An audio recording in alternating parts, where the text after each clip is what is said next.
What's good, everybody, and welcome back to the End Goal Podcast. Today's another guest episode. We have James Reads a Lot joining us in the studio today.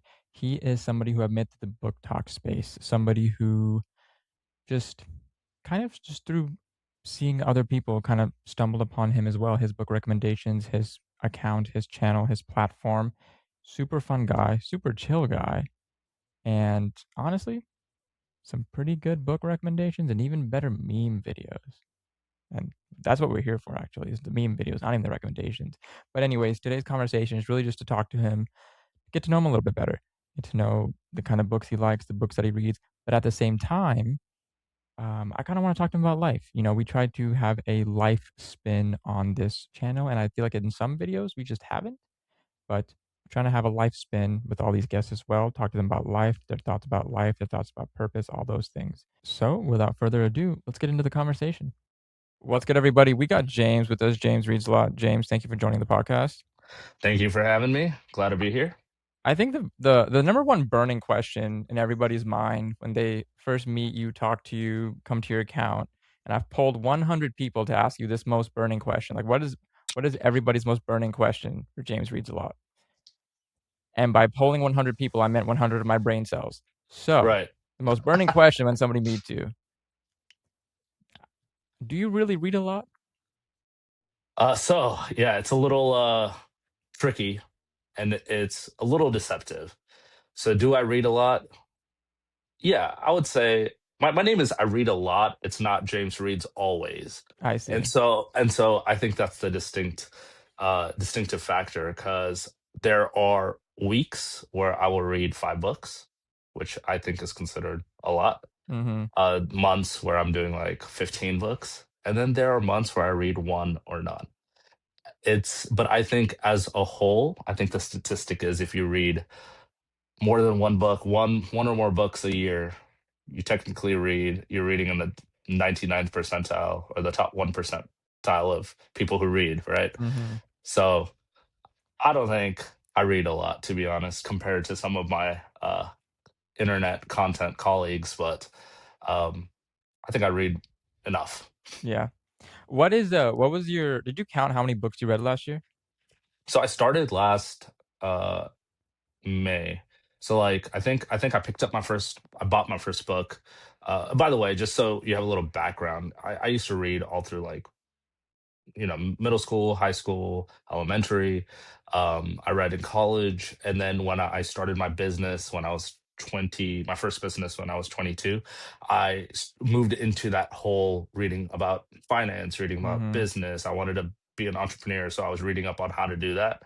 And the only books I really read then were like they were fiction, but they were like like the Reacher books or like the Da Vinci Code, things like the Yeah. Angels and Demons, Dan Brown, those kind of books. But it wasn't often. It was like once every couple of years. And I Mhm. used to read a lot of biographies, like or books about companies and things like Shoe Knight. Shoe wait, I forgot the name of the book, but it's about Phil Knight, Yeah. the guy who created Nike.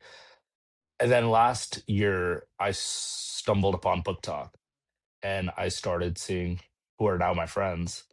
But before they were my friends, they were creating content, talking about books. And the first book that really appealed to me was The Sword of Kaigen. Yeah. And so I picked up The Sword of Kaigen. I read that in a day. And halfway through that book, I was like scrolling and I found Project Hail Mary. I read that in a day. And then I picked up another book and I read that in a day. And that sort of just got me rolling. But I started Mhm. in May and I think I read like 50 something books, like Nice. 40, 48 or 49 books from Wow. May till December last year. Wow. This year I'm pacing myself more. I don't want to get burnt out. Yeah. But I think I'm only at like 30 books this year, something like that. I mean, that's good. 30 books is still really good. In Yeah. 5 months, I don't even think I'm to 30 yet. Damn. I gotta catch up. Yeah, I'm really bad about like last year I was really big on tracking how many books I read and tracking all my page. I'm a big data guy too. I like to gamify things that I do. And look back at like analytics and data and be like, oh, that's cool. I did this or Yeah. I read these many, like that kind of Yeah. thing. Um, but I think I'm around 30. I have to check Yeah. my Fable. I'm not very good at tracking. No, I had to, like so I started creating content in 2022, and that year I was just, like, reading, and then 2023 hit, and I was like, "I don't remember half the things I've read. Mhm. I really need to put this down somewhere," so I got Notion, and then I just Oh, started, like, nice. Yeah. putting every single thing into Notion. Like, Notion's my TBR plus, like, whatever I read tracker plus where I Yeah. post all my thoughts, everything. So at least now I can go back and say, like, 2022 I did this, 2023 I Yep. did that, 2024 I did this, and it really did help, and it's like I don't analyze the data, but it's like if I ever wanted to, it's there, Yeah, which I and I really think like. that's the yeah, I think that's, like, the goal. It's I'm not analyzing the data, I don't care how fast I read or anything Yeah. like that, but I do like to look back and say, like, "Oh, that's cool, like, I read so many books this month," Mhm. and then I correlate that with, like, what was going on in my life. It's like that meme, dude, where it's like, "Don't ask me about the last book I read, 'cause I barely remember it," Yeah. and I kinda feel that way sometimes. There's some people have, like, this really precise memory of every book and everything that happened and quotes. Like I was halfway through Into the Blue, which was my first is I just finished it today. It took me like a month, but Mhm. it was my first contemporary romance, and it's been Yeah. going around BookTok a lot by Emma Brody. And I was like halfway through it, and I had just finished reading a scene, and I'm having this group text with, Jillian and Carla and Chris, and they quote something from that book because we're all reading it together, and I'm like, "What are you talking about?" They're like, "Oh, you know." And I'm like, "No, I don't know." They were like, "What page are you on?" I was like, "Oh, 200 something." They're like, "Yeah, you definitely read it. You know exactly what we're talking about." I was like, "Oh." Like Yeah. like I had just finished that chapter, but I didn't clock it. I'm like, "What are you talking Mhm. about?" Like, I just don't remember, like, super niche things because when I Mhm. read, my favorite thing to do is, really get, like, a vibe. Like, I like to feel emotionally connected to the book, and I like the feelings that I get from books. Um, and I do remember, like, certain plot points, but for me, it's, like, the feeling I get is what I really like what's Mhm. addicting to Yeah. me about Dude, reading, but I have to what's the word for it? What's the word for it? I have to I forgot the word for it, but all I know is I can relate to what you just said yeah. because the amount of times that, like, I'll see people who, like, quote things from books or bring up certain scenes Mhm. from books, and I'm like, "I know that scene was in there, but I don't remember it." Yeah. 'Cause I also speed read. I can't, like it's really hard for me to read slowly, Yeah. and if I'm reading more slowly, it's like a almost an indication to me that, uh, maybe you're not enjoying the book as much because 'cause you're reading too slowly or whatever it is, Mhm. or I'm currently reading, a book from Tim Fasciola, Forsaken Forge. We're doing a book club, Right. and his prose is a bit not it's not purpley and but it's, like, a bit of a higher literature prose, and Mhm. so it's I have to read slowly, I can't Right. skim, otherwise I will just miss things because he puts, like, almost every word, every sentence, every phrase is there for a reason type of thing. So it's like, "Oh, I have to read this book slowly, otherwise I'm gonna miss everything in it." And then Mhm. book club's not gonna be as fun. So, like, certain books like that force me to slow down, Right. and then certain books like, um, which one was it? Like Raven Scholar, that was Uh-huh. addicting. That was so addicting for me Yeah. to read. Yeah. Fourth Wing can finish that in a day just 'cause it's a super easy casual read, like, certain books, like, Yeah. yeah, you can finish them in a day. I definitely yeah, I think you're right. Maybe you'll relate to this, but yeah, it definitely depends on the prose, like the way that the author has chosen to write the book. Mhm. So if it's more Old English or medieval time and they're using a lot of like I have to really lock in to Yeah. read a sentence properly. But I find that if I don't like a book, I read it faster. And it's because I'm almost like wanting like, oh, this is like so boring. Like, let me just kind of like graze through it. Not Mhm. skim because I don't like skimming, but like I'll just like read really fast. And then Mhm. because like the whole thing about like, oh, how do people read so many books? Well, there's two, or read fast, I should say. People read a lot of books because they spend a lot of time reading. Mhm. But when people like on Bookwise, that the app that tracks, words per minute, they're like, dude, you're doing like 750 words a minute. Yeah. Like, how is that possible? And I'm like, well, there's multiple things. For example, like I will read fast when the book is just like setting up and it's a bunch of BS, not BS, but you know what I mean? Like it's like Mhm. setting up the groundwork. But Yeah. when I really start to get addicted and fall into the story, I find myself slowing down and I'll go from like 750 down to like 500. And when I'm at like my 500, that's my cruising speed where I'm just like engrossed in a book and Yeah. I'm just like on pace. And so I think that's something I clocked pretty early is like, dude, if I'm not liking a book, I'm trying to get through the Mhm. boring scenes or something as fast as possible. Yeah. But No, I get that, I get that. yeah, There's been books in the past that, like I do like to DNF books nowadays, and yeah, if I just don't like it, I'm just gonna stop. But there have been a couple of books in the past where I thought, "Okay, I knew at the beginning I didn't like it, but I do wanna talk about and tell people why I don't like this specific book." right. So I feel an obligation to finish it because I personally Hmm. don't like to DNF a book and then go online and be like, "This book sucks." I'd rather be Right. like, "This book wasn't for me and I DNF'd it." But then Yeah. if I can finish the book, I can at least be like, "This is why the book didn't work for me, and I read the entire thing and it wasn't that Hmm. good, and let's talk about it." So there's a tricky thing there where it's like, do I finish this book because I wanna talk about why I didn't like it, or do I just is it early enough to where I say, "I'm just gonna stop, and I'm just gonna go Yeah. read something else?" I mean, it depends, man, because like I think bottom line, you do whatever. Like everyone does whatever they feel is right, because it takes so much time to read a book, and it's like Mhm. if you know at a certain point you already it's not for you, it's not Yeah. fitting with what you want to read. Like it's up to you if you want to push yourself through it. But like, I'll give you a really good example of a current book that is loved by so many people, and I haven't said this to anyone before. I think maybe one person who also agrees with me, and I was like, oh, someone who understands Mhm. the Greenbone saga. I'm on Jade War. I'm halfway through book two, and it's just not for me. Like Jade City, I enjoyed it. I got through it. I liked it, but it wasn't like very. It didn't connect with me like other books have. Yeah. And then I'm halfway through Jade War, and I mean, I started Jade War like last year, and I'm not. I'm halfway through it. Like Ooh, I'm, that's I'm tough. having a, I'm having a really hard time. Like because there's nothing wrong with the writing. The story is fine. Like there's nothing inherently wrong with it. I've read, a book and a half at this point. It's just the story Mhm. is just I just don't like it. It's like you put on a TV show and you watch half the season and you're like, I don't know, it's not for me. Yeah. It's not for you. It is what it Yeah. is. There And I was, do, yeah. no, I was just gonna say there was I think I was talking to somebody about, um, maybe Ironbound or Hmm. Cold Wind. I mean, it was probably Ironbound or something. I would put up, like, my 5 favorite books of the year so far, and somebody commented, they're like, "Dude, I'm reading Ironbound, and I get that it's good." Like, there's things that I'm vibing with in the entire book, but I'm just not engaged. And I'm like, "That's Yes. so Yeah. fair. That's so fair." Like, you can objectively see this should be good. Yeah. Everybody says it's good. This should be good, Yeah. but I just don't Yeah. It's just mess with not it right now. vibing. Yeah. Yeah. 'Cause, like, the Um, thing is, like, with Greenbone Saga, like, the whole first half of the book I thought was fine.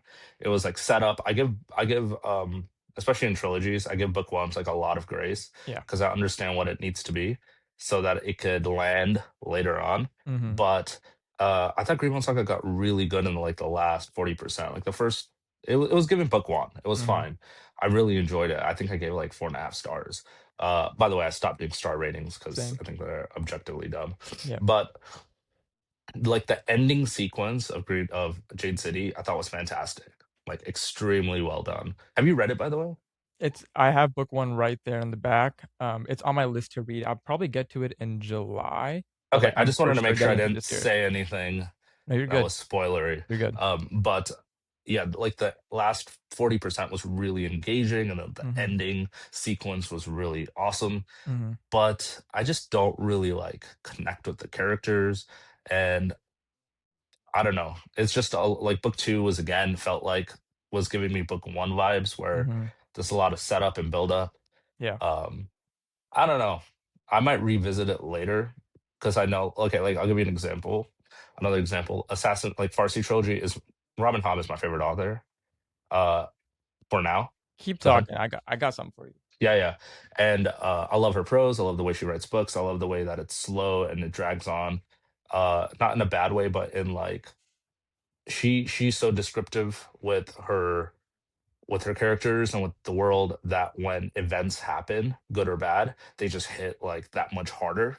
And she builds this connection with the characters. And I just am I'm looking for some version of that Mhm. in, because I read Farseer in the beginning of my like reading journey Yeah. last year. And so that's which is really high bar to set. Yeah. You know, the only other authors that really accomplish things like that there's a lot of authors, but like the popular ones, like Pierce Brown does that in Red Rising series. Sanderson does that in Stormlight. I don't think he really nailed it in Mistborn, but in Stormlight he nails it. And a few other books, like, but in Greenbone it just didn't connect Mhm. with me yet. Well, so I went to Barnes& and Nobles this weekend. Yeah, I was trying to spend $100 there because I had a $100 gift card. I was like, "Can I cool. spend only $100 at Barnes& and Nobles?" Yeah, you This got a is the budget. hardest Let's this go. is the hardest thing to do in the world. Yeah, Completely. I walked in, I grabbed a book immediately, didn't even think twice, and then I went to the fantasy section, and I walked by, like, 10 fantasy books that I was like, "I should get this book. Why don't I get this book?" I only have $100. I'm trying to be yeah. stingy. I skipped over Parade of Horribles, the new, DCC book that DCC just came book. out, because I was like, "I'll get to it eventually." Well, I did pick up, because I was thinking about you, Oh heck yeah, and dude. I grabbed it, and Yeah, I was dude. like, "Imma get to this. Imma try and commit to at least get to this." Because listen, the amount of times when I first got onto, like, book Twitter and people were talking about, like, favorite male characters and things like that, the amount of times that I saw Fitz Chivalry Farseer in my Yeah, face, I was like, "What kinda name is yeah, Fitz?" But everybody loved Fitz, yeah. and so I was like, "I need to know why. Why are people loving Fitz?" It's such I'm about to start the final trilogy, right? Oh, So this really? is yeah, so this is like book what, 13. Mm, okay. So I finished book 13. I want to start 14, 15, 16, and that's the end. At this point in the journey, you meet Fitz as a child and he's a man, right? Like Yeah, it goes on through the progression of yeah, his life. And so the I mean, like, just over the course of 16 books, you can imagine how much growth is in a mhm, series. But people even love him just after the first Farseer trilogy because it's not like other fantasies. Like, I just haven't read another fantasy that's like it. The yeah, magic system is pretty soft spoken. mhm, It's heavily character driven and heavily mhm, like relationship driven and very introspective. It's just so good, man. It's just so yeah, good. Like if you like reading books in general where you get into the psyche of a person and you really like love to see like the human part of a character, man, there's nothing better. Especially in fantasy. I don't think there's any book better than this or series. I like it, I like it. I'm looking Yeah. forward to it. What actually, before that, I wanna do a new segment with you. It's called Yeah, Bookish let's Hot do it. Takes, and I wanna All right, bring up a let's do couple it. of hot takes that I found on the internet, and let me know what your thoughts are, whether you agree or Yeah, disagree. let's do it. Uh, the first things first is if you buy secondhand books, you are not supporting the author directly, so it's basically piracy. Hmm. That's a weird take. I I think that is a disagree with weird that. take because Yeah, I I feel like disagree with that that. whoever got that book somehow something probably got to the author I mean, at some point down the chain. So, but does it really yeah, yeah. matter? I mean, like, even if it doesn't get back to the author, it's like you're still supporting the author by reading their work. So, Mhm. like, support doesn't have to come strictly monetarily. You know what I mean? Like, Yep. that's not the definition of support. Yep. Support can be many things and can come in many forms. And I think, like, if you want to read a book, and also it makes it accessible. Like not everyone can afford brand new books. Some people are Mhm. not that fortunate to be able to spend $30 or to buy special editions that are literally $300. Like I understand. Like you have to make it accessible to people. Mhm. I think that's a dumb hot take. Yep. Like people who truly believe that, that's just crazy. Yep. I like that. Next one. We need to stop reading, discussing the same popular books in every online circle. Nah, I disagree with that as well because w- nothing. Let me figure out the correct way to say this. I'll actually tell you. I would not be reading if it wasn't for the popular book circuit. Yeah. on BookTok or Bookstagram. Like I wouldn't be creating content. I wouldn't have these shelves with these. Last year, there was nothing on this wall. This was Mhm. just a wall. And now I have all these books and I read about 50% of these. Like to imagine that I never stumbled upon BookTok and never heard about Sword of Kaigen or Red Rising or Project Hail Mary or Stormlight or any of these popular, extremely popular books. Because you got to start somewhere. Mhm. And, like the people that get upset with the same popular circuit of books are usually people that create content, not really consumers. Yeah, Um, because they're the books they wanna talk about aren't getting, like, the traction because there's these popular books. You build up a sort of, like, yeah, maybe a bitterness or a bit of resentment to, like, yeah, "God, everybody keeps talking about the same books," and so yeah. if I wanna And the have a thing is, good like, I totally get that. Earlier, well, late last year, I told myself, "Hey, I'm gonna try to do my own research, find books outside of the book talk space. And now that I'm a creator, I'm gonna start reading books outside of the space and then like putting them on my page to Mhm. promote them if I think they're good. So I'm not contributing to this ecosystem of just regurgitating the same books over and over again." Yeah. And because for me, I agree to some extent, it can get annoying when I open up TikTok and all I see is the same book, right? I understand that totally. So I wanted to contribute against it. And then I realized that it doesn't get numbers. And then so you're fighting this like, okay, like, do I, what do I do? Do I talk about these books anyways? And then my views aren't there. So then I started to think, okay, maybe it's from a creator standpoint that you don't like the circuit. Yeah. Because I don't even know, man. Like I read books that are objectively popular, like the numbers are high, but they're not Yeah. talked about. Yeah. And I'll see people comment about them being like, "Man, I read that in the 80s Yeah. and it was so popular back then. Like I'm so glad you're reading it again." I think it's a Yeah. cycle. It's just a cycle. Like Red Rising, all these books, they'll fade out after a couple years. New books will be in the circuit and they'll Mhm. come back later. It is what it is. Yeah. I I don't like think it's that. a big I don't I think it's like a big deal. I like your explanation Yeah. on that. That was really good. Um, Books are not political devices. Give me context. Expunge on that. So there's a there's a lot of discourse in online spaces, book discussion Mhm. spaces where people like to claim that books are not political, where Sure. um, books are like even fantasy books. Let's keep it to fantasy books. So we talk about fantasy books. Okay. Fantasy books aren't political. They're a different world. They're supposed to take you outside of the current world. Um, and books are not inherently political. But then there's the other side of it where people say fantasy books are also inherently political. They're almost always talking about some sort of like political regime, whether it's a type of Mm. war, a dictatorship, a type of conflict, whether it's societal, cultural, military, anything like that. Like they're all political, whether you want to like think about it in that way or not, but it's there.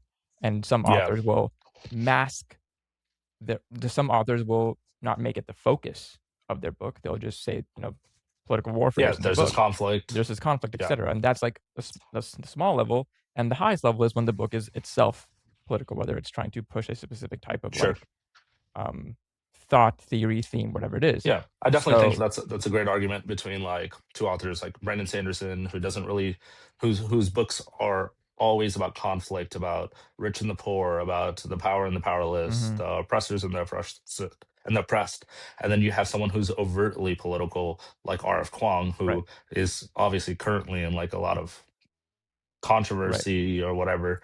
But I mean, I see the thing is like I don't know. Like for me, I do think I don't see inherently is such a hard word, yeah, but for me, I do take the political stance. mhm, But I wouldn't say the word inherently because when I read a book, I relate it to my reality. yeah, Like my point of reference is my reality, and my reality is political. mhm, There's stuff happening in our everyday lives that is political, there's people being oppressed, there's yeah, poverty, there's all these issues.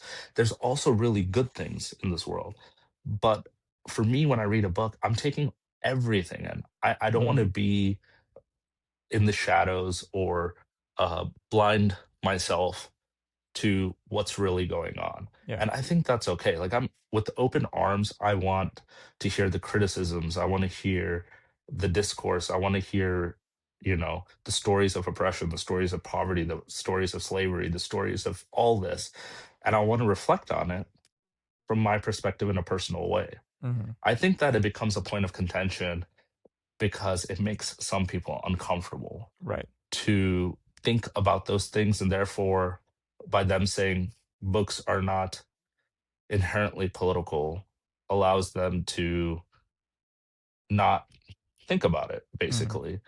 But I mean, like, it's not my place to tell people their perspective, but I hope that as they continue to read these books, that they do gain more perspective. Because one thing about me is that, like, I didn't really grow up oppressed or anything. I've had plenty of opportunities in my life. I am an immigrant. I did move here. I did grow up poor, but I've never been in certain situations that other people have.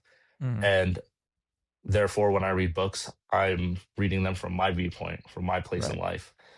But they've helped me grow. They've helped me understand other people's perspective, allowed me to step into other people's shoes without Yeah. having to actually be in them. And I think that's such a blessing. Like, that's such a cool thing Mhm. to be able to read a book and learn about things and grow your mind and grow your perspective and allow yourself to be changed through the books you read. Yeah. You know what I mean? I You do. gain so much understanding and perspective. It's like, maybe I think about the world in a certain way, and then I Mhm. read some books, and now I start to question, or I start to break those walls of what I thought my Mhm. world was, or the way I viewed the world, and now I see it much larger than it was. Mhm. And that's the beauty of books. Like, Yeah. that's what I love about books. So I think it's a very, like, nuanced thing. Mhm.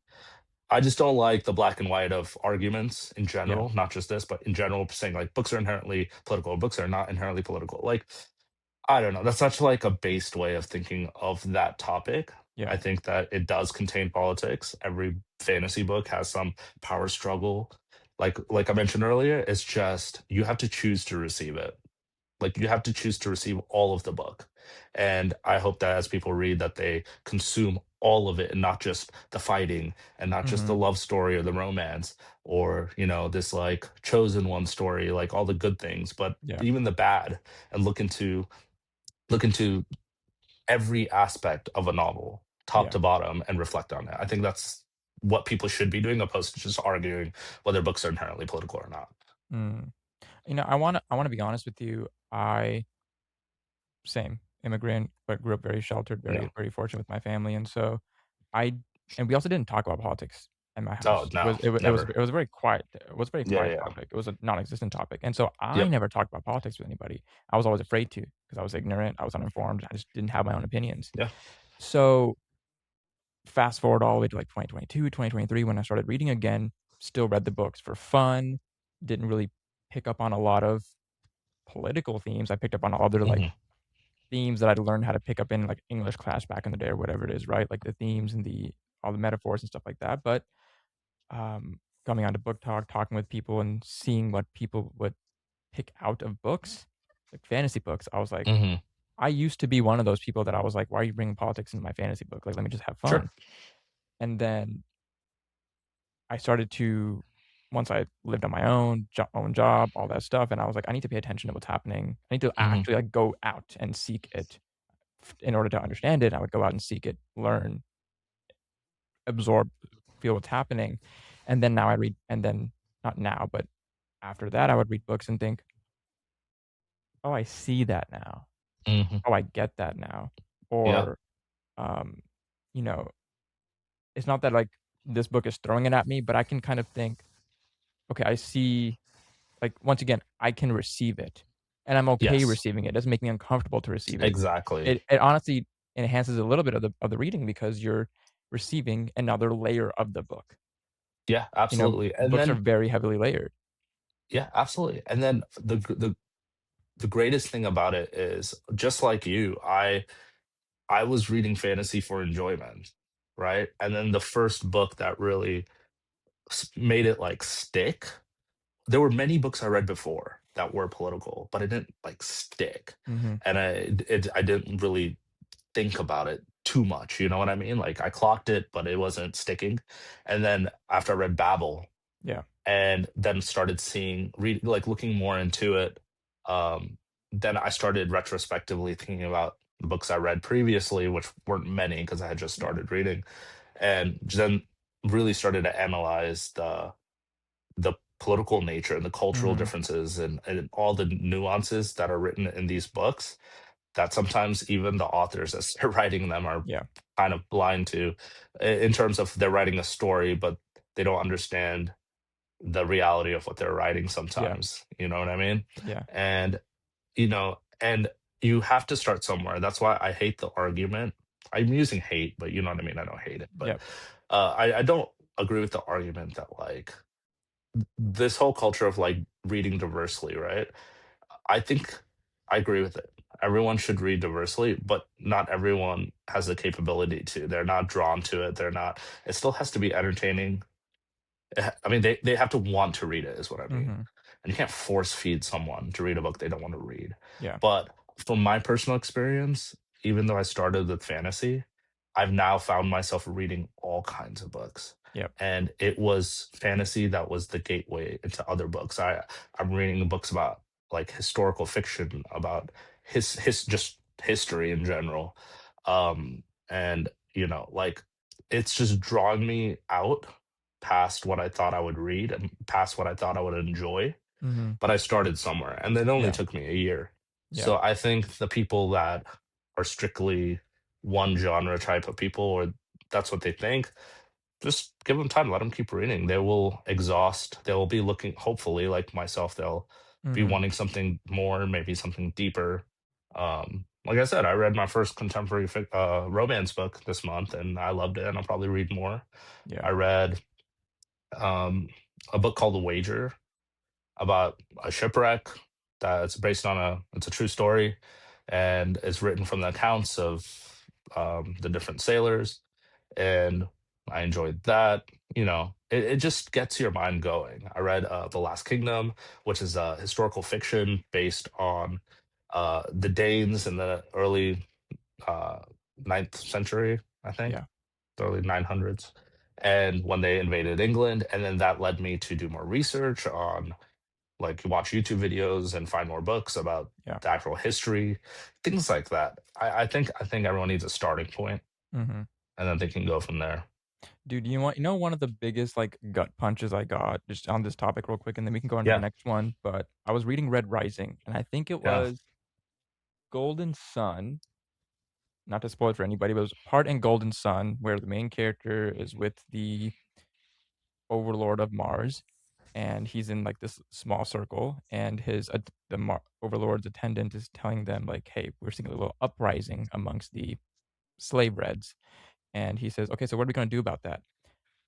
And they start listing off all the ways they're gonna manipulate the mm, people, environment, market, and, like, we're gonna, like, insert people here, we're gonna, like, manipulate here and do all this stuff just to, like, keep things in a way, and I read that and I was like, yeah, "No."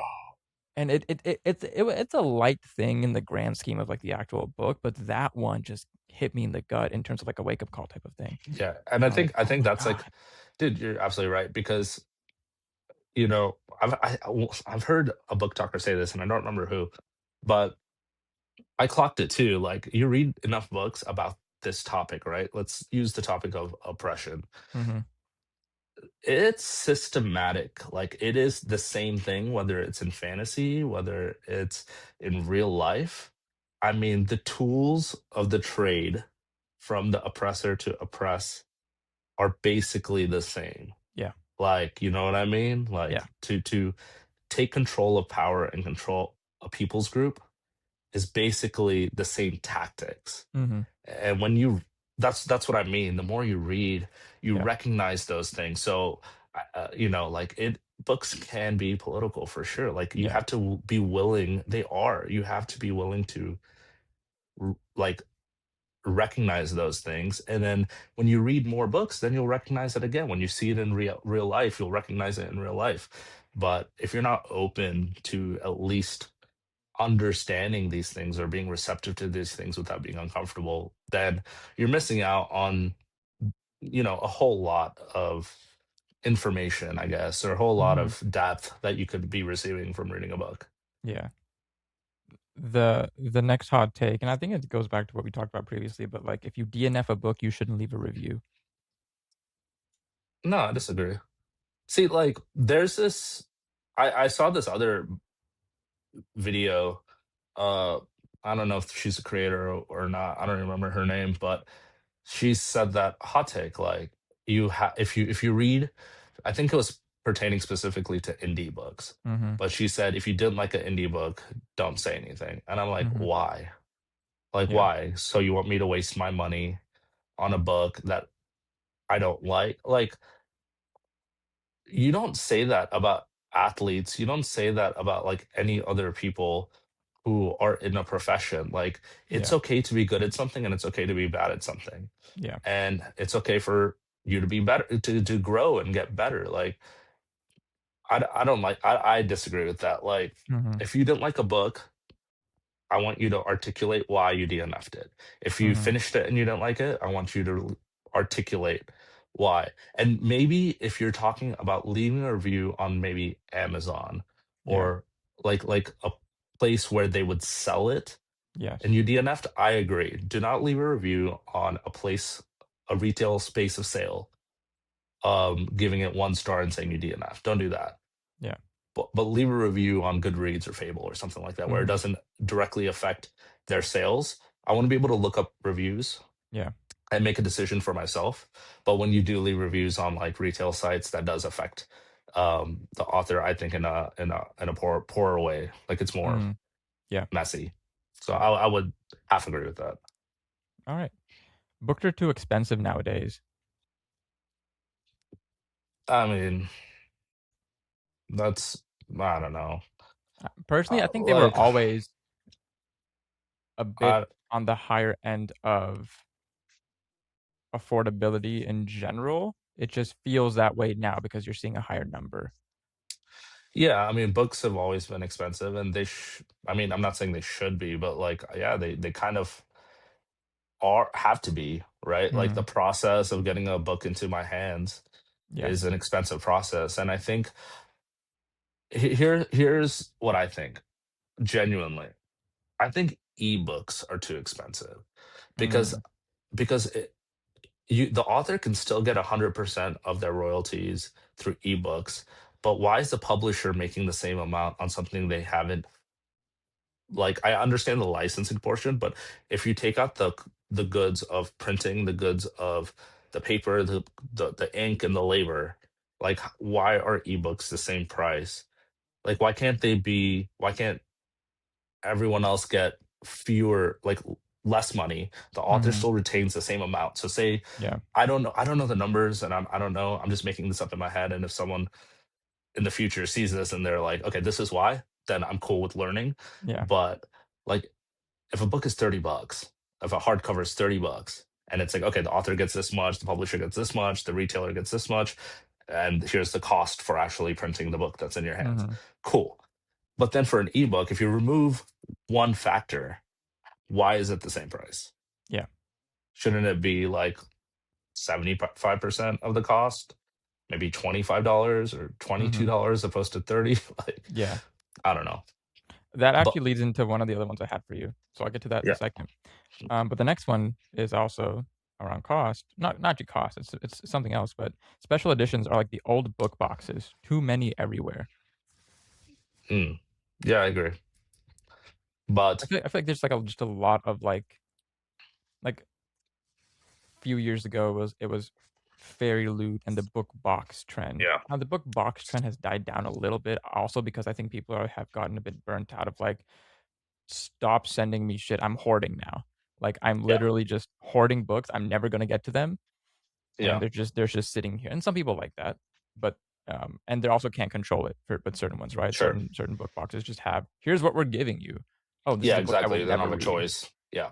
I will give it away to somebody if anything. Yeah. Um, I mean, when I first got into reading, I used to see people that were spending, $100, $200 on like sets of Broken Binding, and yeah, I was like, same. that will never be me. And then uh, it changed, and I don't think it's a bad thing. I think that, or I don't even think that your question. Okay, let me answer your question Do first. you Do I do think? you no, wait. Do you think the 6th special edition version of Red Rising is still a good thing? Yeah, yeah. See, that's what I mean. I mean, like at a certain point, see, there'll always be new editions, right? Sure, There'll always be new editions. I sure. mean, um, like Mark Twain books are on their like 400th edition print That's a good or point. something. I'm just making this number up, but I just think it's too fast. Yeah, Like, wait a little bit. Like, it's almost like yeah, just between when I started reading last year till now. Let's say it's been a year. So in the last year, I mean, there's been like what, like 10 different, maybe less, but I'm like, that's crazy. Like one new edition a month. It's a lot. It yeah. is a lot. I kind of akin it to when you're a maybe a new creator and you wanna talk to Yeah. people on BookTok, a lot of the times you start with a bit more of the popular books, let the algorithm find you and let people find Yeah. you, and then you talk about books that you like and make books that you like. It makes me think that do a lot of special edition publishers start with the more popular books, the Game of Thrones, the Red Risings, the Harry Yeah. Potters, the Rick Riordans, or like the Percy Jacksons, just to get like, hey, here's this popular book that we know Yeah. everybody likes. Here's our take on it in terms of special edition. Yeah. Come here, spend your money here, and Yeah. then Broken Binding swoop in and say, hey, actually, there's some also really cool indie authors who Yeah. have great books, and we make special editions of those too. Do Yeah. you want a Blood of Fire, or do you want a Echo Saga? Do you want a Sure. Do you want a Dragon's Blade that they're doing like now recently with Michael Miller? So it's like I wonder if it's something like that too, I mean, where possible. Yeah. Yeah. Possibly. And yeah, most likely. I think at the end of the day, my final stance on this is that more power to them. Like, yeah, print the books. At the end of the day, it's in the consumer's hands. Like, if mm, I want it, I'll buy it. If I don't want it, I won't buy it. To yeah, those people who truly love Red Rising and want every edition, more power to them. To the people that want to collect, for whatever reason, more power to you. Like, end of the day, y'all keep making them. Whoever wants to buy them will buy them.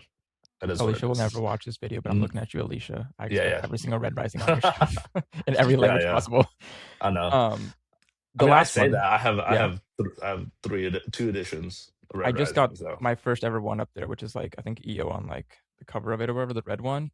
yeah, yeah, yeah, Love this that book one, so much. and then Yes. I have this one too. I bought the dust jackets, but I didn't buy Yeah. the book yet. Ooh, heck yeah. Yeah.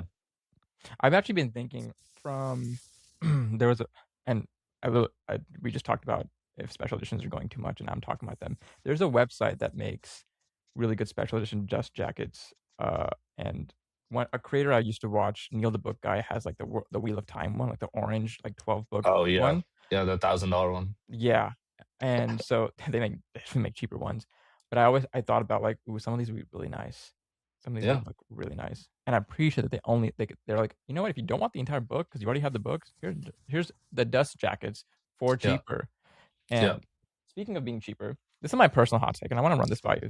yeah, yeah. This is a thought I had recently, and this is, like, my best reading combo box, which is you get the ebook Hmm. cheaper. You read the book. If you like the book, then you get the physical version for your shelf. And I Mm. think, The shelf trophy. or rather, the special edition for for the shelf. So you spent a cheaper version to read it, so you're not getting two physical copies of it. And then if you really Right. like it and you want the trophy, special edition. I feel like that's the most like, in many cases, the most efficient way to Sure. do it. Either that or an ebook. You don't have to buy it, right? You can Libby, public library, very Yeah. cheap ways to read the books, and then you just get the special edition for yourself. And you've only spent like one time. Here's the book. I got it. I have it. I love it. Thank you. And then next book. Yeah. I think that's a great idea. I recently, when I first started, I was only a paperback like reader. Like, I used to buy hardcovers, but Yeah, not really, like, it's not very comfortable to read a hardcover when you're laying down. true. But then I Mm. for Christmas, I got myself Kindle, and it literally changed my life. Yes, Like sir. How fast can you like read now? I know you read fast. I know I know you zoom through that Kindle. I mean, like, yeah, so I got a Books now too, which a Books is like the Android version Yep. of Kindle, where I can not have to buy off of Amazon. I can buy off of other like another Yep. platform, if I so choose. But yeah, I'm like, it depends. It depends on the book, but I read fast. Yeah, yeah. Yeah. Yeah. No, on the Like Kindle, like I'm just clicking. yeah, I'm just clicking. yeah, yeah. It's pretty fast. Like whatever, like when you first start a book and it says, this book will take you 12 hours to read it. It's usually whatever the number says, it's usually like take a Way fourth less. off that. Yeah. Yeah.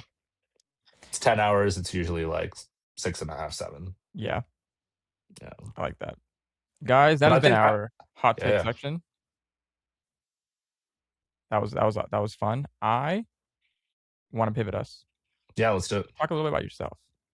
Okay. Earlier, and I didn't know this actually, and you said you were an entrepreneur. You started your businesses back in your initially 2020 or initially 22. That's very interesting to me because I have been in the space, like the business Hmm. space, for years now. Haven't started a business yet. I think it's about to happen. Don't know. Amazing. I'm trying to like manifest myself to just like Yeah. do that. But for I wanted to know about your experience. How was your experience, you know, starting a business, building a business? Yeah, absolutely. I think I'll just start with this. School was never for me.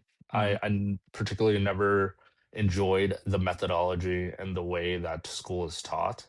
Um, I did learn a lot, and depending on the teacher, some teachers had different styles. But end of the day, this whole classroom setting of looking at slides and reading a book and like regurgitating information didn't stick with me. I didn't feel like I was learning anything, and I learned better through application. So that being said, I used when YouTube came around when we were younger. Was it like 2004, Yeah, 2005, something like that? something like that. Something like that. Whenever YouTube came out, I was on YouTube every day for hours. I'm talking like 6, 7 hours learning things. I was watching engineering videos. I was watching web development videos. I was watching all kinds of stuff, design, this and that. Got into graphic design, and started doing graphic design for my friends and here and there. And then like, people would be like, oh, like I need this. Can you make something for me? And I would make like 10, $20 off of it. Mhm. And this is when I was still, like in high school, basically. Photoshop, all that stuff. And then basically when I was working for a real estate developer running his at this point I had a job doing what I learned off of YouTube basically. Mhm. And I started a side business building websites. And that business was doing decent. And for a 22-year-old, I was making like a couple racks a month, which was good. And way more than I did bussing tables or serving or Yep. bartending, which is what I used to do. And so I was like, you know what, let me commit to this. So I quit and started doing that full time. And then I met my business partner when I was 23. And basically dropped the web development company and we kind of merged because she did on the ground marketing, PR. She was also older than me and already had connections. Mhm. And then I'm the young guy that comes in. So she's 20 years older than me. She's in her 40s. I'm in my 20s. I know everything tech. She knows everything on the ground, plus knows people. We combined forces, and then we started creating the agency, and which is the name of our company. And then we just 10 years later, it was Yeah. 10 years 2 months ago. Oh, well, congrats on 10 years as Yeah, well. thanks. So yeah, but basically we do marketing, Yeah. advertising, things like Yeah. that. That's cool. I find that very interesting. You said you kind of you were self-taught, and then you just started slowly, I guess, through friends. You just started kind of your experience was just over a few years, just building up like a level of expertise in something. Yeah. And you said it was in graphic design. Do you feel like you had an eye for a type of aesthetic and or a type Yeah. of like look that's sometimes needed in a graphic design role, or did you think you kind of developed it through all the work you were doing? Well, it's definitely a process for sure. Yeah. Like, I look back at the work I did back then, and I would literally be disgusted, you know what I Yeah. mean? But at that time, it was amazing, and the way I like to approach design is the way I like to approach everything, is if I see something and I'm like, "Man, how did they do" I'll watch a movie and I'll see a scene, and I'm like, "Man, how did they make that scene?" Yeah. I'll immediately start researching. Yeah. Or I watch a music video and I see like a lyric, like maybe it's like a lyric music video, and I'm like, "Oh, how did Mhm. they do that camera movement? How did they throw those words on there? How Yeah. did they," and I will immediately start looking into how they do that. Mhm. And I think that's really important in any niche you're in. If you see something that you admire, you need to look, if it's something you want to aspire to do or be, you have to research on how Yeah. they attain that. And you can't just look at it and just be like, "Oh, let me copy it." No, no, no, you want to Mhm. understand how it was made. And so for me, I would see TV commercials, I would see billboards, I would see things on the internet, and I'd be like, Yeah. "How did they do that?" And then research on how it was made, and then I'd find tutorials, and then try to replicate it myself. Mm. So for somebody who's trying to start something, but, I feel like there's a lot of entrepreneurs out there who Mhm. really want it, but either it's, um, courage holding them back, it's a level of confidence holding them back, something like that, right? Do you have any advice or experiences or words of wisdom to give to those people who are scared to start? I mean, so the fear is something that every entrepreneur has to overcome on their own, and Mhm. all I can say is that you probably heard the phrase, like, "You gotta jump off the cliff and build your parachute on the way down." Mhm. That's pretty much the case, but the thing is you don't have to, like, crash on the floor and die, like, you know what I mean? Like, you Yeah. don't have to quit your job and sell your house and, like, take out Mhm. this huge loan to do it. Like, why don't everyone is good at something, and I always, like to tell people, find something just for fun. Like, even if you're not an entrepreneur, I like people to think about this stuff because it gives them it gives them a sense of purpose outside of their job. Yeah. So for a lot of us, it's a hobby and you Yeah. read. But there's a lot of people in the space, our friends included, that maybe they want to make money off of this, Mhm. right? And book talk is one thing, but think about something that you enjoy doing and then start thinking about how you could monetize that. What is something you could do? And instead of worrying about, well, I don't know if I can sell it to anyone, or I don't know how it's going to look, right? Like, instead of creating all these objections, just start. Mhm. Like, literally just start. Yeah. It's so simple. Just take out, if you want to write a book, just open a piece of paper and just start writing. Who cares? Like, you can't keep dwelling about what pieces need to fall into place Mhm. before you can begin. Yeah. Like, there's nothing holding you back, right? You can literally just start. You want to open a coffee shop, cool. Like, open your laptop, start doing research on what it takes, what do you need, what equipment, things like that. If your business takes more financial prowess, looking at how to get investors, looking at how to get funding. Yeah. I mean, you don't have to start and go 0 to 100, Yeah. but it's one step at a time, and it snowballs, right? It's like one snowflake and then two and then three, and then it compounds, Mhm. and then it just turns into an avalanche after some time. You know what I Yeah. mean? Like, Yeah. my biggest bottom line advice is just start. Yeah. I like that. I like Yeah. that. I think with there's a lot of, like, knowledge excuse my language, knowledge porning that happens Yeah. in today's, like, online spaces Sure. where there's a lot of people, like, just disseminating bits and bits and bits of information, and then, "Come buy my course," and then bits and Yeah. bits of information, then, "Come get my course," or YouTube videos that tell you, like, motivational things and things like that, but I Sure. feel like that puts people in a space of, "Oh, anything's possible, I can do anything," and then when they actually try to start, they're like, "I can do anything." Decision paralysis. What do I do? Yeah. Where do I start? How do I start? Right. Nobody told me how to start, they just told me I could do it. Exactly. Um, and I think I do like what you said about when you talk about researching, you kind of put some objectives behind it. Research actually how to start. What do you what, like concrete things do you need? Funding, equipment, Right. spaces, um, things like that. I like that a lot 'cause at least it gives people, like, "Okay, if I need a I don't know the number, a 5,000 square foot place to start this small business that I have. Okay, Hmm. next step, where are where do people post rental spaces online for, like, Right. renting out for businesses, right? Or, Right. like, I guess and at that point, you might drive and see somebody's, like, sign in the front of an office space or on the street saying, "Do you want an office space? Call this number." You can at least call and see how that conversation goes. It might Right. not be the I space mean, for you. just to answer your question, it's loopnet.com. Well, there you go. LOOPNET.com. That's what Awesome. I use to look up like any space. You can split it Yeah, by office, by restaurant, by whatever. yeah, But that's the thing is when you're doing this research, like you were saying, there's so many talking heads yeah, that are selling courses or this and that. But the thing is, like, even in those videos where they're trying to sell you something, you'll probably learn something that or hear something you haven't heard. yeah.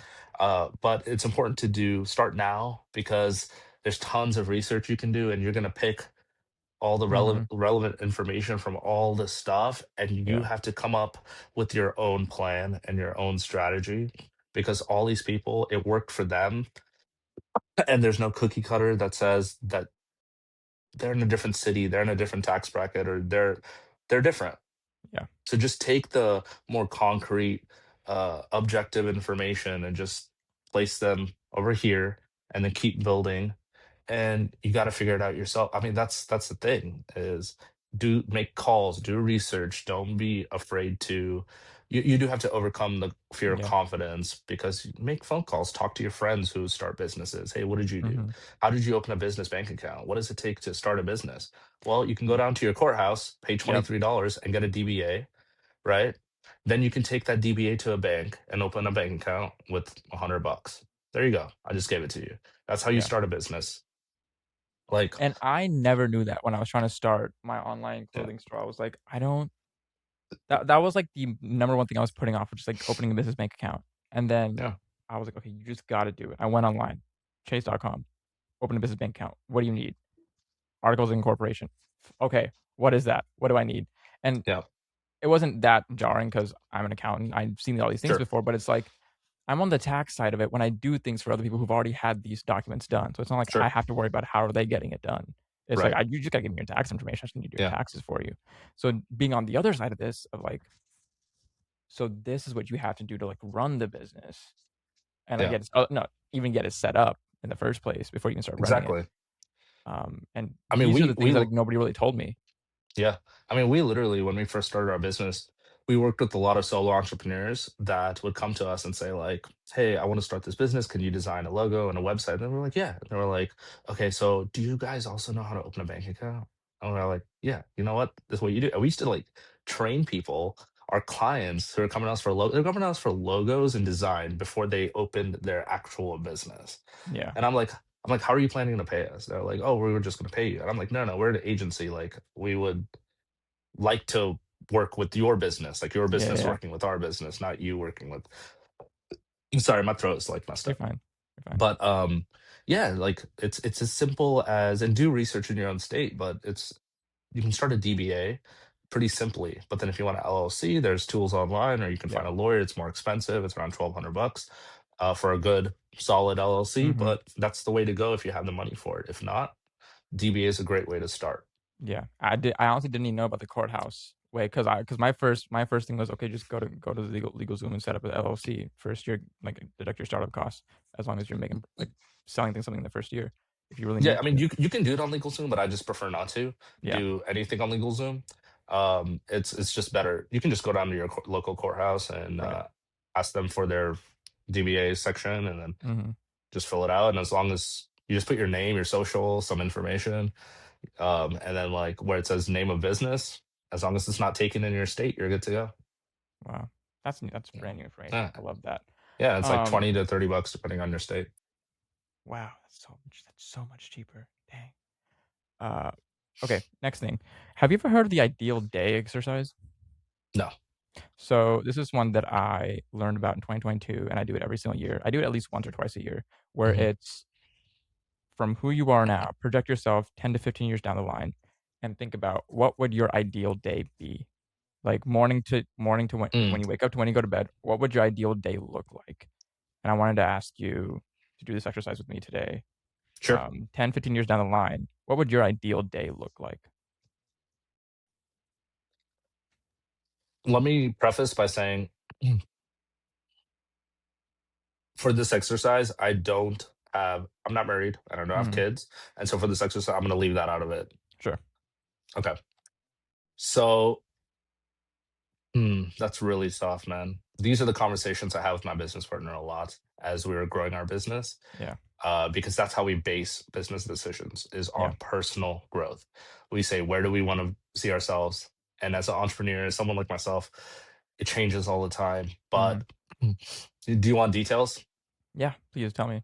'Cause I mean, Uh, I'm curious about this just from your perspective, like, I just wanna know. so ideally, right, using that word to the full extent is 10 to 15 years down the road, I would like to see all my businesses flourish. So I do also have a hospitality company.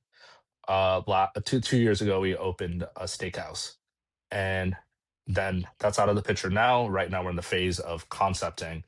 In the future, I'd love to have many restaurants and bars across the US.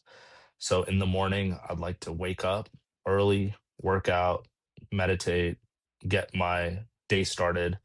Then, right after that, get some emails in, check on work. And then I'm a worker. Like, as much as I read, I work a lot. And so after that, I would just like to check on the different businesses, make sure everything, like, business is so fun for me. So it's Mhm. not work. Yeah. I truly love what I'm doing. So I would spend the rest of the day working, whether that's from home base, which can be anywhere. I'm not tied to any place. Whether that's traveling to a location to check in with managers or staff, whether that's going to a new location to talk to investors or try to get funding, anything of that nature, all day. That's what I would like to do. And then after that's done, I don't really care about the time, 4, 5, 6, 7, don't really care. After that, wind down and read, and then just go to bed. And that's Yeah. like my ideal day, Yeah. genuinely. How Throw did you meals in wherever. how did you always have this excitement for business, or did it also grow as you kind of realized who you were, how you operate, things like that? Because I hear that a lot from people who in my opinion, end up being successful entrepreneurs is because they genuinely enjoy it. Business to them is Yeah. fun, it's a game, it's, Yeah, it's a enjoyable game. to do. Yeah, Yes, there are tough times as there are with anything, there's tough times in sure. your 9 to 5, but, people really enjoy it. But, like, how do you get to that enjoyment? You have to, I mean, it sounds so cliche, but like you you can never do it for the money Yeah, because the money is so fickle, yeah, right? So you can't rely on something that may come and may go. So your why has to be something much, much deeper than mhm, things that can leave. So I'm not even tied to my business, right? Like, you could take away my business and I'll start another one. You can take away the name. I'm not tied to my name. I'm not tied to my logo or my colors. Like, none of that. I'm not even tied to my clients. What I'm tied to is creating something and knowing that what I created can bring value to someone else. So when my clients are super happy with what I produced, with what our agency produced, that brings me so much joy. yeah, Like, to know that my client has their own business yeah, and I helped them grow their business or made them shine or threw their face up on a billboard, on their first ever billboard. They always wanted one, or did their first commercial for them and they've always wanted to have a commercial, but they never knew how to yeah, do it. Because when we go into a company, we act as like basically acting CMO, yeah, where we audit their entire marketing plan. We look at their revenue. We're like, okay, you should be spending this much. Where are you allocating your money? What are you doing with your marketing dollars and advertising dollars? We go in and restructure their whole program. And then we can try to create goals for them. And then when we reach those goals for our clients, like, that is what's really fun. So in the marketing mhm, advertising space, that's what gets me going. yeah, In the hospitality space, it's just so fun, dude. Like yeah, like having a concept in your head, and like I'll give you the steakhouse example. My business partner and my other business partner, they came up with the idea, and then they basically were like, "Hey, we're gonna call it Blue. It's gonna be a high-end steakhouse. Create something." The main color is blue. That's all they said. So I had the name, I had what type of restaurant, and then they gave me the main color being blue. And I got to design it from like every visual, from the menus to the posters on the walls to like everything. I got to design like the bathroom signage Yeah. and the signage outside, the bollards, the big signage on the ceiling, outside the building. Like that stuff is so fun to me. And then seeing what I created and then seeing people in it Mhm. enjoying themselves, celebrating dinners, partying with their friends, wedding anniversaries, girls' nights, like that brought me so much joy and that got me hooked Yeah. onto it. Yeah. And so finding a meaning and purpose beyond things, like you gotta focus on something that can't be taken away. Mhm. Do you think, like do you think creating, running, shipping, selling businesses, that's kind of like your purpose in life? Nah, I don't. My purpose in life is to just bring values to others, I think. I can't I don't like to I like to be really vague with everything. Yeah. Like I'm not very specific on anything in my life because life isn't specific. Mhm. And soon as I'm very B type. As Yeah. much as I am A type in business, I'm very B type because I'm very spontaneous. I go with the flow. Whatever comes up, I just kind of go with it. It keeps my cortisol levels low, my stress level low. Yeah. And it's not that by not setting goals or not setting criterias for my life that I'm able to not deal Yeah, with yeah. things. It's more so that I just want to enjoy life Yeah. and I want to die happy. And that's Yeah. like basically it. Like purpose in life, it's what I'm doing now. As long as I'm a good Mhm. person and doing what I love and I'm able to survive. Like surviving is the base need, Yeah. having enough money to survive. Like I have a lot of people don't think about this because they always think about what's next. But like in Mhm. my head, I know like I need to make this much amount of money for me to be fine. Yeah. Like I'll live, I'll be fine. I can do what I truly want to do. I can get in a vacation a year. I can do this. Like I have a number in mind. And Yeah. after I hit that number every month, because I don't even do my finances yearly, I do it monthly. Yeah. So it's like after I hit my number every month, everything on top of that is just kosher. Yeah. That's so sick. Man, I'm loving this conversation. Dang it. Okay. We can keep talking. I got No, time. dude, I love talking to you. Oh my god. I wish I would've made friends with you even sooner. I love people like you. I But love talking about this stuff. So I I think so we didn't really talk about why I started End Goal, but my whole reason, so I'd had the book stuff in 2022 and I started End Goal in mhm, 2023. It was mainly because I really wanted to talk about things, but I really only just talked about books on the book side. mhm. And not even well, I just did it, but I Sure. really wanted to Yeah. talk about life, and I love having these conversations, these insights, these, like, personal insights, sharing with people, wanting to know their personal insights. I Mhm. consumed podcasts at an immensely rapid rate. I don't really read nonfiction, I just consume the audio and Right. visual version of it. I do fall prey to a bit of to knowledge porn, like, a lot, and Yeah. that's part of what, like, has been driving me into into these questions of, like, how do people actually get started? Because my whole issue is I need to start. I w Yeah. I need to, like, really just execute. I need to stop researching and just start executing is really my issue. But anyways, I started this because I wanted to talk about these Yeah. things, and there's really nobody around me to talk about these things with. Like, there were Yeah. niche people, and, Sure. um, this has been No, but dude, I'm with you. Like in my personal life, there's no one to talk to, which is why yeah, I'm on YouTube and then why I'm on Reddit yep, and why I'm trying to find people that do talk about this stuff mhm, is because when I post, I'll give you a really good example that's relatable to a lot of business owners. If I post something on my personal Instagram about a success in my life or anything, it'll get like 10 likes, yeah, right? Like if that.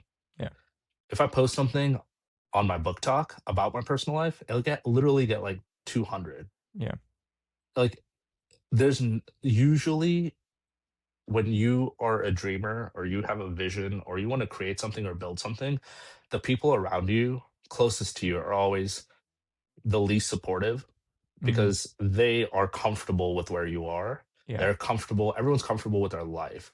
But when one person wants to sort of grow, that disrupts everyone around them Yeah. and or around you. I don't think like looking at or being engrossed in like knowledge porn is a bad thing. You have to do it in tandem with actually creating. Yeah. So like research something and then do something. And it Yeah. doesn't have to be anything crazy. Like you don't read about like 401ks and then you immediately that night open up another 4, like you don't do that. But you take notes and you want to learn. And the thing is you want to expand your knowledge beyond what you just know. Like Mhm. what your niche is. Like you want to target and learn about ancillary niches that are on the fringes of what you do. Like you Yeah. want to learn everything, the whole production line and bounce around. It keeps stuff fun, it keeps stuff interesting, it keeps you like tapped into new things. Yeah. And it's important to have different hobbies as well. So like reading Yeah. is great, this podcast is great. For me, um I will I play music, so I play my guitar and things like that. That keeps me tapped in. Um, I don't know. I think like life can get people down, especially when you have kids and you have a full workload and a full Mhm. life. It comes down to like you have to prioritize something. And this life, like this vision that I have for myself, that I'm creating for myself is not for everyone. Yeah. And it won't work for everyone. Right? Like you have to be in a unique place where it's possible. Yeah. Like my best friend, he he's just so busy. He has 2 kids. I Yeah. mean, it's a story as old as time. Like, you know what I mean? Like he has 2 kids, he works all day, he's exhausted, he has things to do around the house. Like, what time does he have to do something else? Mhm. You know what I mean? Yeah. To Yeah. what time does he have to learn about something else? But at the end of the day, you gotta find some time. So instead of, you know, watching that TV show or going to play a round of golf or napping, you're gonna have to if it's what you want, Yeah. you're gonna have to sit down and do the research, even if Yeah. it's just an hour or wake up 1 hour earlier. I don't know. Mhm. I my idea was this for this was to start having conversations with people who kind of seems like maybe they figured something out in life, like what they like to do, what they wanna do, so that I could get inspired. I could Sure. steal some of that mojo and be like, "Okay, what do I wanna do in life? Because it's non-taxes." But it's like, you know, to your point, purpose is this ambiguous thing, it's this ever-shifting thing, and I've kind of made it my like North Star of like the point of the end goal is to find my end goal, and I don't think it's gonna change, right? Like right now, Yeah, my you're end never goal gonna find is it.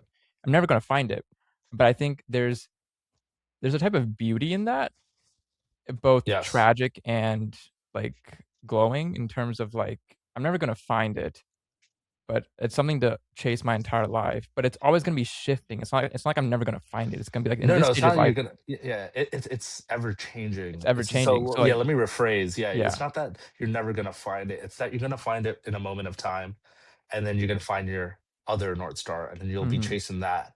And you're just right, always in between North Stars. yeah, That's the goal, is to always be in between them. It's finding your first one that's the hardest. yeah. That's the 'Cause hardest one. what I going back to what you said about what you think your quote unquote purpose is, which is just like to provide value to people, Yeah. like provide value to people. I That really resonated with me, and I want to tell you why. So growing up, school was easy for me. Like I loved school because it was easy. Now it was only easy because boy grew up in a brown household. Sure. Yeah, yeah. School was Yeah. forced to be easy in a Yeah, yeah. sense. School was very easy. Let's School be was forced to honest. be easy, and so there were times when I would like and this never happened often, I never took money for it, but there were times when people would try and ask me to do their homework for them, and I think I've Yeah. only done it less than 5 times, and every single time it was, "Okay, somebody asked me for help." That's just the way I saw it, I didn't see it as cheating, I Mhm. didn't see it as anything else, I was like, "Dude, somebody just asked me for help, and maybe they just really need it, and it's easy for me to do, and I can help out." Mhm. They said, "I'll pay you," I said, "I don't want money." Like, for me, it was just like, "Yo, in my mind, we were friends. I think looking back, I wasn't really friends with that person. I should have just taken the money. But in my Mhm. mind, we were friends, and I'm just doing a friend a solid. And that you know, that kind of led into, just me having this whole thing about friends, friends, friends, friends. If anybody asks me for Mhm. help, I don't need money. I just appreciate your friendship. Like, in college, when I had my first internship in the summer, one of my friends at the time had busted up his knee, and so he was on crutches, he couldn't drive. So Mhm. every single day, I would drive us to work, and on some days, I would pick him up early, take him to PT, go back to my place, come back, pick him up from PT, drop him off at his place to shower, go back to my place, pick him back up to go to work, and then go to work, and then bring him back from work also. And I did that because we were friends. Obviously, Sure. we don't really talk anymore, but at that time we were friends. And so I didn't notice it back then, but it was always this weird thing of like, I just want to help people. I don't know how. It's because it's Sure. a different method of helping people at each point in time. Yeah. Um, and there was this question that I came across a couple of months ago that I posed to all my friends, and the question is, if money was no issue, what would you do?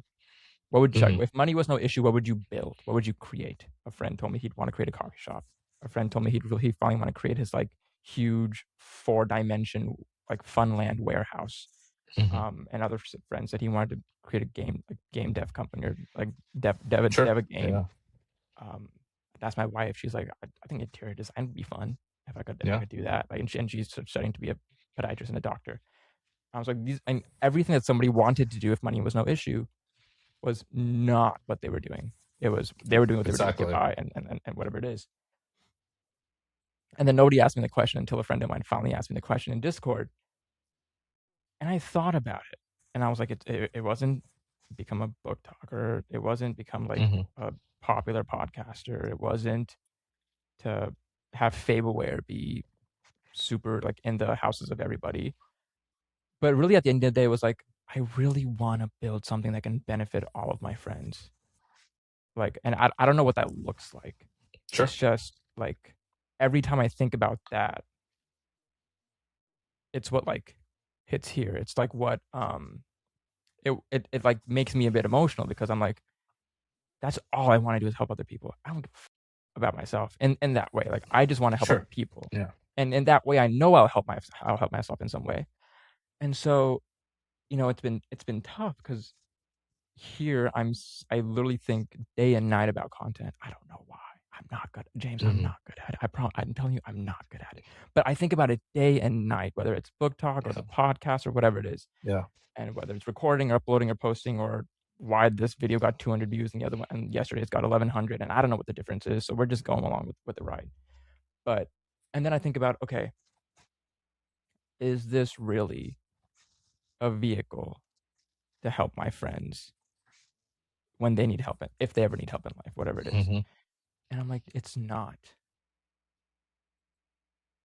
But we're already like 3 years into this. We're 4 years Yeah. into the book talk and things like that, right? So it's like I feel like I found a purpose, but now Yeah. my thing is like, what do I do with that?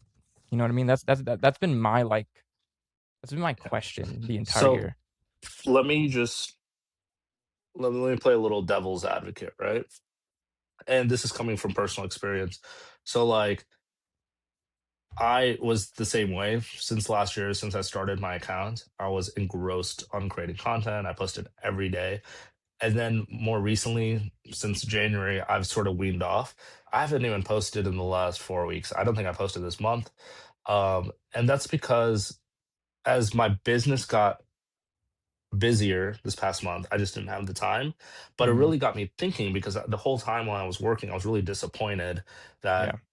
I didn't make the time or spend the time because there was time I could have done it, but I was just exhausted. I would come home and just lay on the couch or Yeah. whatever, right? Like I was just tired. Like Yeah. I didn't feel like recording anything.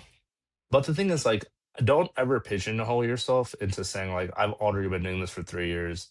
Mhm. So just not with this, but just in general, because you're better off cutting off your losses Yeah. than trying to save a sinking ship kind of thing. Mhm. It's one of those things. So just in general in life, just anytime you're in a position where you're thinking that way, really like think about it and be like, maybe instead of letting it sink, I'll just keep it floating and maybe dedicate a little bit of that saved time to something else. Mm. So instead of like giving up on the podcast or book talk, what I'm going to do is I decided I'm just going to post whenever I want to, Mhm. and I will grow as fast or as slow as this algorithm will allow me to. Mm. But anytime I want to, because it's my creative outlet, it's Yeah. fun. I enjoy it. I enjoy the friends I made on here, including you. And so it's not something I want to get rid of. But I realize that for me to achieve my personal goal, which is not to become a BookTok creator, I don't want to Yep. make money off of this app. Like, I will never offset my personal income off of this app ever.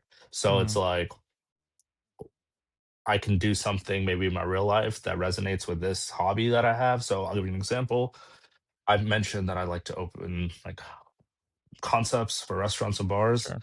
And one of the bars that I concepted recently that is just sitting there, I have about like six, seven restaurants and bar concepts, like fully developed. I know Yeah. like how much money I'll need. I'll know all that stuff. Like I did a full R&D on it. Is like a bookstore slash coffee shop slash bar concept. Mm. And it's very common in New York and in other cities, but there's not one in like South Texas. Yeah. And so it was something like that. And I'm like, okay, that would be a cool way to mesh my niche. But anyways, that's besides the point. I just wanted to let you know it's never too Yeah. Yeah. late to adjust your progress bars on where you allocate your resources and time. Mhm. It doesn't have nothing ever has to hit zero, but maybe 1 week you dedicate less time to book talk and your podcast and a little bit more time to doing research on something else. And Yeah. you know what I mean? Especially if like my I net zero, right? On this content on Bookstagram, on TikTok. I'm just doing it for fun. I spend probably when I was doing it consistently, I was spending hours a week, Yep. not only creating content, editing and posting, but also just staring at my phone, responding to comments and Yep. looking at other people's comment, coming up with ideas and looking at my analytics. Like I was engrossed in my phone. And I realized at the end of the day, that's not what I really want to do, anyways. Mhm. And it's not going to achieve my main goal in life. So that's why I've kind of offset it to when I feel like it, I'll do it. When I don't, I'm not going to beat myself up about it. Yeah. You know what I mean? Nice. Yeah. That kind of Wow. thing. Man, I hope people are still listening because this was an amazing conversation. People better be listening. If you're not listening right now, wake up. If you put this on and you went to bed, wake up, okay? So, 2 more questions for you. 2 more questions for Okay, you. We'll liven this thing to back up. First things first, you just went to a book convention. I I'm did. about to go to Yeah. one in DC.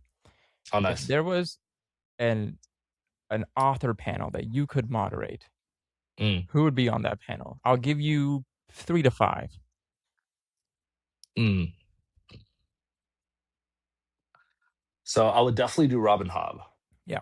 I have so many questions that I would ask her um, about that series.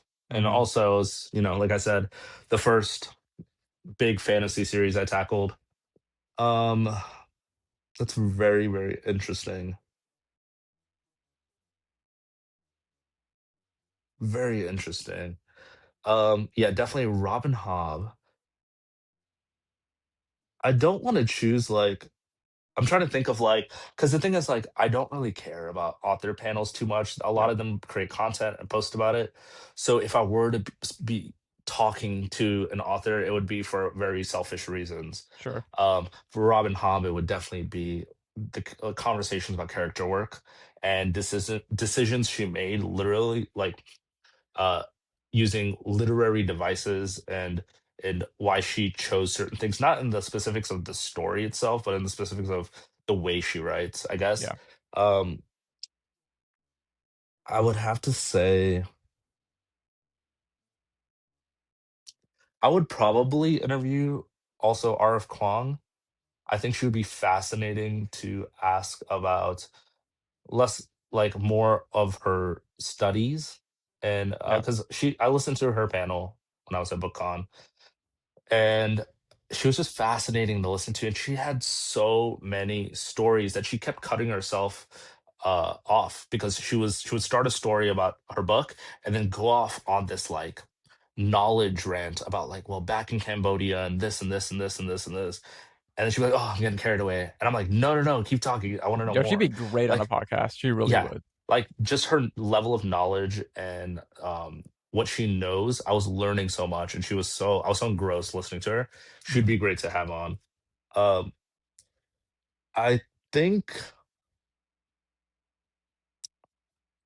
I don't know, man. That's really tough. It is tough because to your point, you're like, what do I really wanna ask these authors? Some authors you're like, "Oh, it'd be just cool to dap them up real quick and then keep walking," but then it's like, Exactly. some authors you really do wanna sit down and talk with.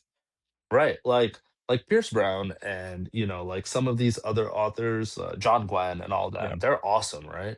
And I've listened to their interviews and things like that, but it's like I don't care about like, oh, who's your favorite character, and I don't yeah, care about like, oh, why is Severo this way, and I mhm, don't really I would want to ask them like thought process, like yeah, where did this idea stem from? Why did you go in this direction? Like, mhm, where did you even how did you even conceive this like yeah, idea? It's so crazy, yeah, right? Like things like that. Probably Christopher Rocchio. I would Sun interview Eater, because yeah, Sun Eater, because about like halfway through, there's a lot of I know that I think on book 3 or 4, he converted to Catholicism, and then you start to see a lot of like Christian and like Catholic motifs throughout the book. I think that'd be mhm, interesting to like talk about that. I didn't know And that, interesting. yeah, and um I won't say anything, but like in one of the books, it's like a lot about like the main I don't even have to explain it, but yeah, there's like an entity that's like God, Yeah, and it's like, hey, I would have a ton of questions about that.